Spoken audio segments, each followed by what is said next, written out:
What is at stake is more than one small country.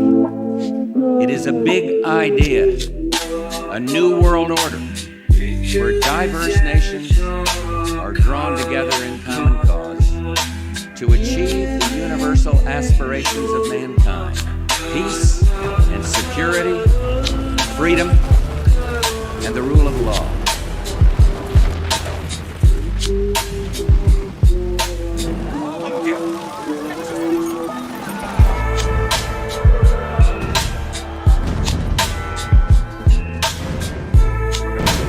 Remember the cost of freedom.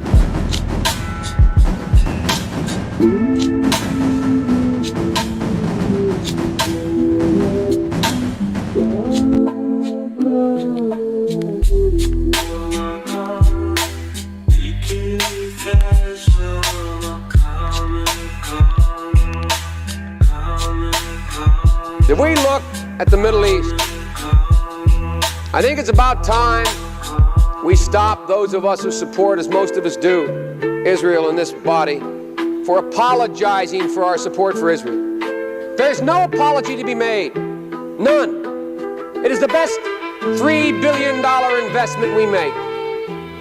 Were there not an Israel, the United States of America would have to invent an Israel to protect her interest in the region. The United States would have to go out and invent an Israel, the region. The United States would have to go out and invent an Israel region. The United States would have to go out and invent an Israel.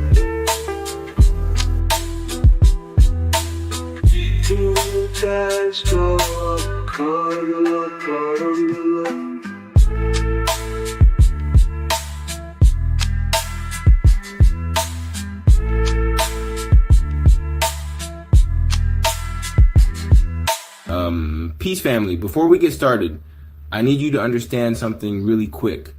What I'm about to show you isn't some theory I cooked up in my basement. This is their science, their botanical records, their peer-reviewed research, their own data turning on them. And here's the beautiful part. Plants don't lie. They can't be edited like Wikipedia, can't be fact-checked by some algorithm, and can't be memory holed by big tech. They just are. So when I show you what I'm about to show you, ask yourself one question. If Columbus wasn't looking for a new world, if he was actually looking for the East and he found it right here, what does that do to everything they taught you in school? Stay with me, because this is about to get real interesting. They teach us Columbus was trying to reach Asia, right? Poor guy just wanted some spices, took a wrong turn, and accidentally discovered America. Oops, my bad, found a whole continent by mistake. But wait, let me ask you something. How does a confused navigator cross an entire ocean? Navigate by stars, survive storms, make landfall exactly where he needs to, and change the course of human history, but somehow doesn't know where he is? That's the story. That's what they're selling. Here's what actually happened. Columbus died believing he'd reached the East Indies. And they tell us he was just confused, didn't understand geography. Right. A master navigator who executed one of the most successful voyages in history was confused about continents. Totally makes sense. Or hear me out. Columbus knew where he was. He followed the ancient maps, the ones that showed the real East the true India Superior, the original Oriental lands, and when he landed here in America, he found exactly what he was looking for. The East, the land of gold, the land of spices, the land the Bible describes. He wasn't discovering anything new. He was recovering what was always there, but they can't admit that, because if Columbus found the biblical East in America, the whole narrative collapses. So what did they do? Call him confused. Say he made a mistake. Rename the land New World. Move the entire Eastern story to the other side of the planet. Nothing suspicious about that.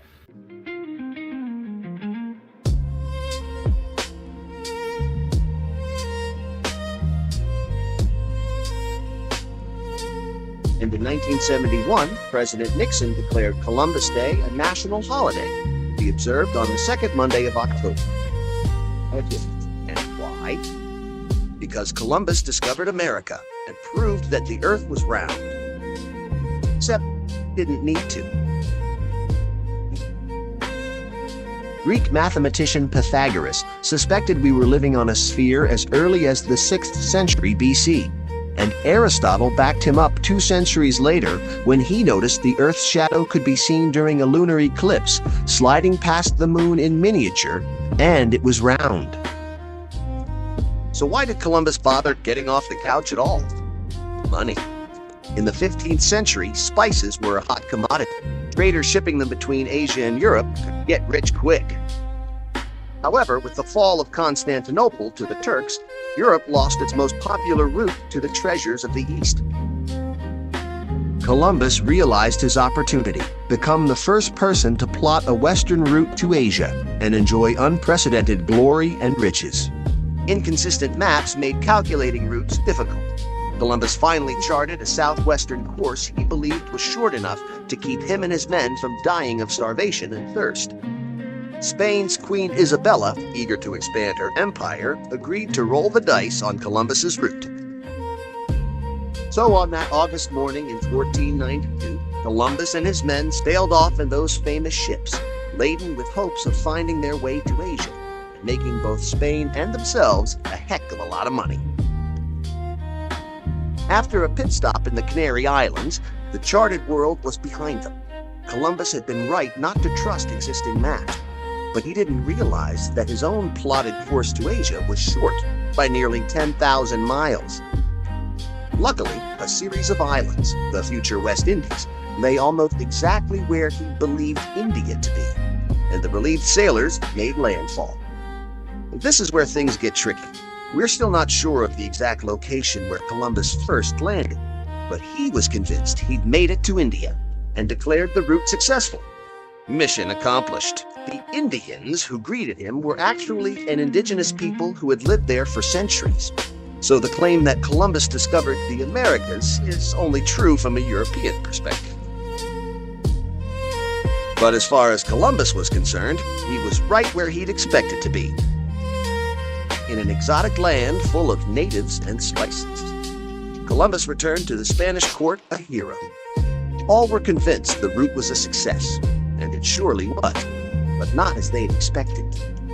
Columbus inadvertently achieved the monumental task of joining the two hemispheres, in effect doubling the size of the habitable planet and establishing trade between the continents. So, on Columbus Day, raise a glass to famed navigator Christopher Columbus, who missed the mark, made it just the same.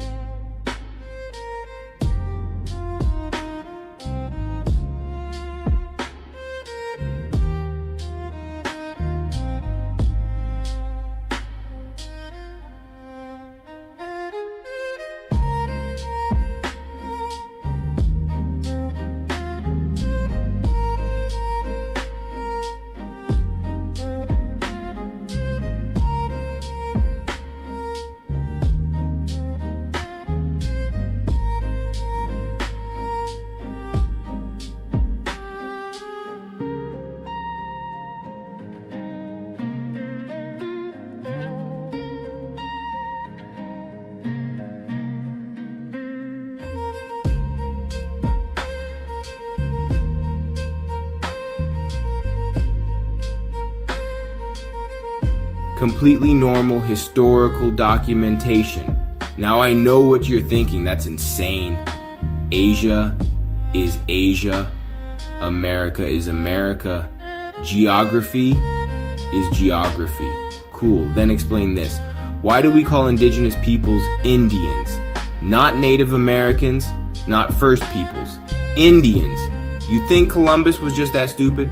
Just saw some people and went, yep, must be India, or maybe he recognized this land as what the ancients called India Superior, the Greater India, the real East. And I'm about to prove it to you using something they can't argue with. Plants, botanical evidence. The plants don't lie, all right, now we're getting into it. 1800s, there's this botanist, Asa Gray, Harvard professor, serious scientist, peer-reviewed journals, the whole nine.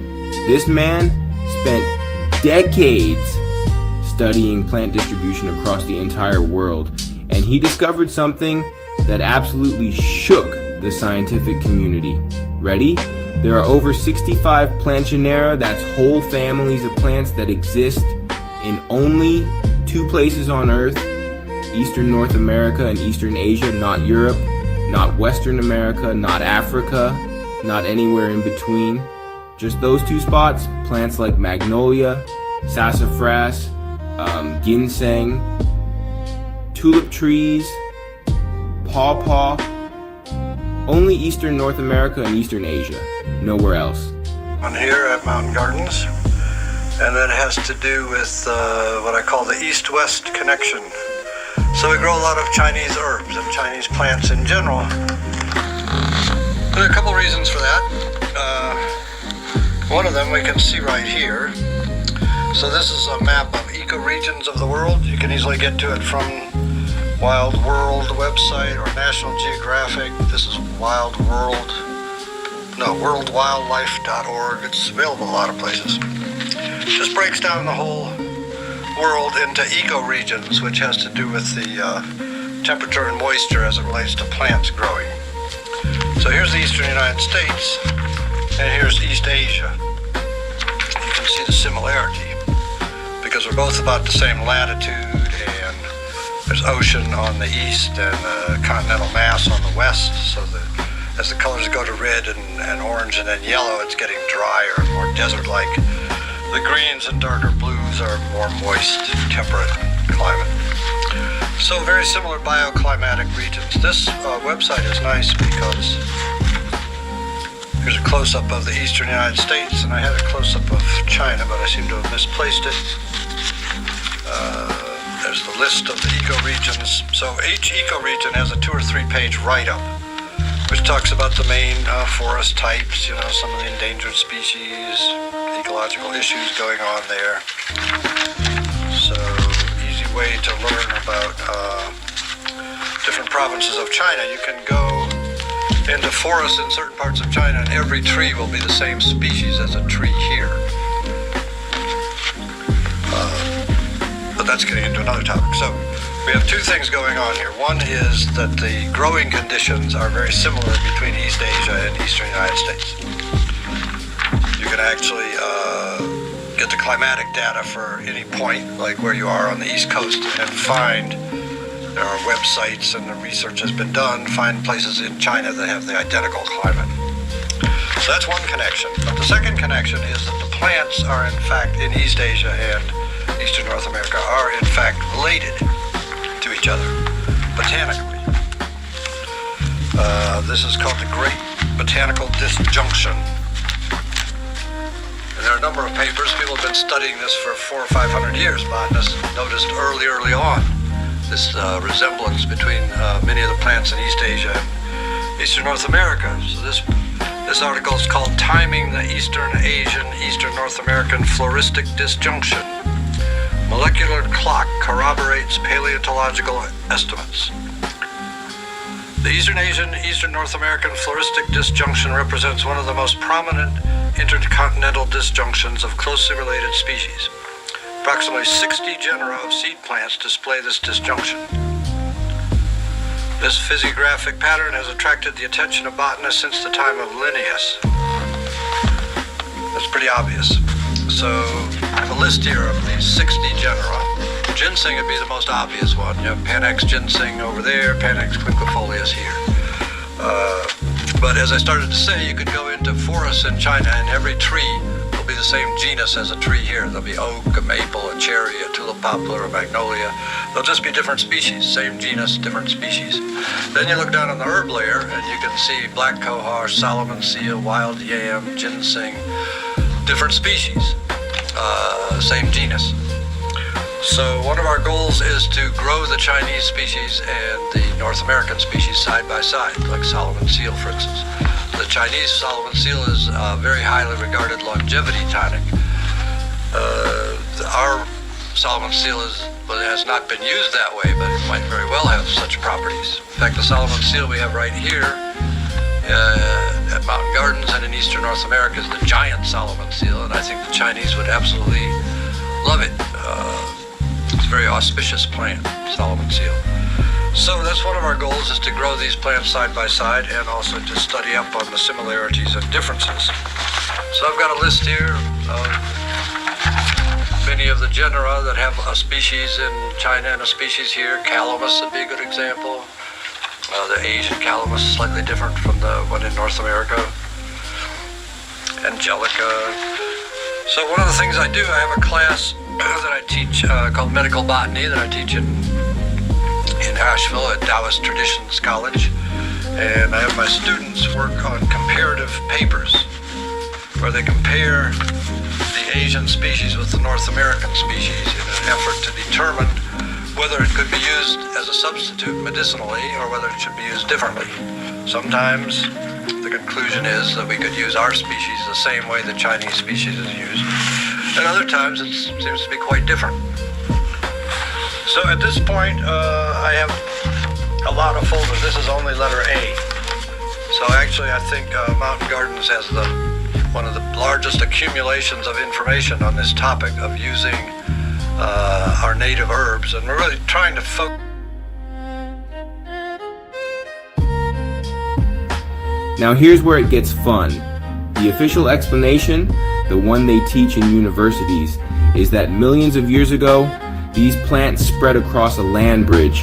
Then they died out everywhere except these two spots. Millions of years, land bridges, random extinction patterns. Sure, totally normal botanical distribution. Nothing weird about that. But hold on. If the Earth is only 6,000 to 7,000 years old, which is what the biblical timeline tells us, then what are they actually looking at? They're not looking at millions of years of evolution. They're looking at the flood record. When that global flood happened, it reshaped everything.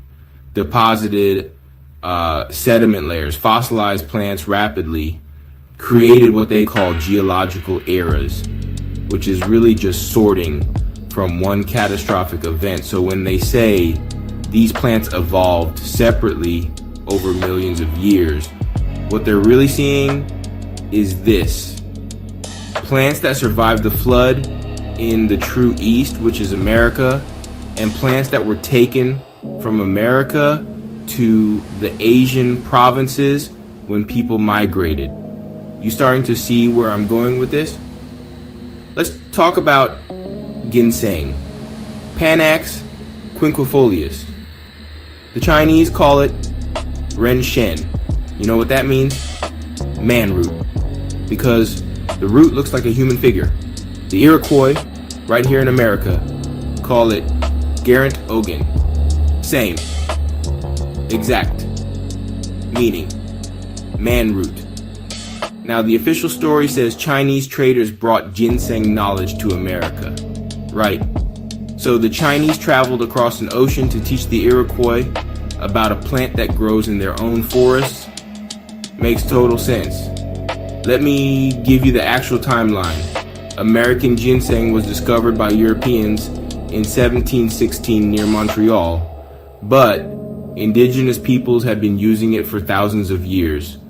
Same name, same medicinal uses, same reverence.